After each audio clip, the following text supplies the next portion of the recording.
dire une chose. Pouvoir agir, c'est d'abord savoir. Si on ne sait pas, on ne peut pas agir. Comment rétablir une harmonie entre les êtres humains et leur environnement naturel? C'est cette harmonie qui a été gravement rompue, non seulement par le dérèglement climatique, par le réchauffement climatique, qui est déjà maintenant, on le sait, le résultat d'un dévoiement sur les activités humaines qui ont trop utilisé les énergies fossiles, même si à une époque on ne le savait pas. Maintenant, avec les travaux du GIEC, on le sait.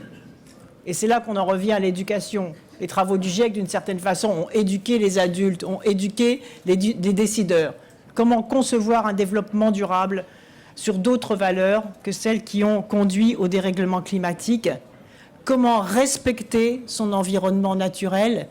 Et pour respecter son environnement naturel, il faut commencer par l'aimer, par l'admirer. Et il n'y a pas d'éducation à l'environnement sans éducation à la culture.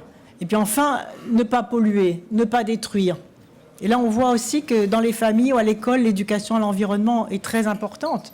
Et moi, je suis optimiste parce que je vois d'abord que 152 chefs d'État et de gouvernement sont venus pour dire leur fraternité, pour dire leur solidarité, pour dire leur volonté aussi de faire en sorte qu'à la COP21, ils puissent sortir des décisions dont nous serons collectivement fiers. Et enfin, je voudrais pour terminer vous donner quand même une bonne nouvelle des négociations. Les négociateurs ont réussi à faire adopter l'article 8 bis, celui qui porte sur l'éducation, Education, Training and Public Awareness. C'est important que cet article sur l'éducation ait maintenant été adopté par tous les pays.